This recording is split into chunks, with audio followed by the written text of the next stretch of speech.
मेरी संस्कृत बहुत अच्छी नहीं थी और मैं उसमें बहुत मिस्टेक करती थी। हलंत लगाना भूल जाती थी या ऐसा ही बहुत कुछ। लेकिन जानते हैं, ये मिस्टेक इसलिए नहीं थी कि मुझे संस्कृत नहीं आती थी या मैं सीखने में सक्षम नहीं थी। ये मिस्टेक डर के कारण थी। हमारे टीचर थे संस्कृत के, बच्चों को डील करने का उनका तरीका शायद ठीक नहीं था।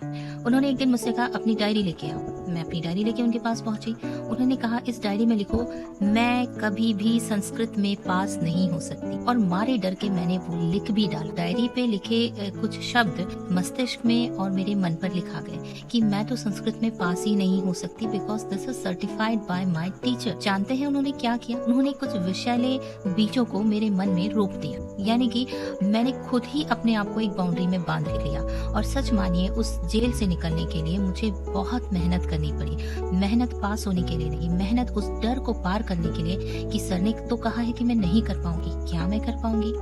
तो ये सोचने वाली बात है, अगर आप एक टीचर हैं या अगर आप एक पेरेंट हैं या अगर आप एक बड़े व्यक्ति हैं, कि आप बच्चों से क्या कहते हैं, आप बच्चों के दिमाग में क्या बो रहे हैं। रहने दो, तुमसे नहीं होगा, अरे तुम तो कभी नहीं कर पाओगे, अगर तुमने कर दिया तो जो बोलो वो हार जाऊंगा। इस तरह के सेंटेंस आप केवल बोल नहीं रहे हैं, बो रहे हैं, और उसकी फसल तो वो बेचारा बच्चा काटेगा। सो प्लीज आप इस बात को ध्यान दीजिए कि आप क्या बोल रहे हैं, क्योंकि बड़े होने के नाते आपकी जिम्मेदारी है कि जो भी बोलें जिम्मेदारी से बोलें। Thank you.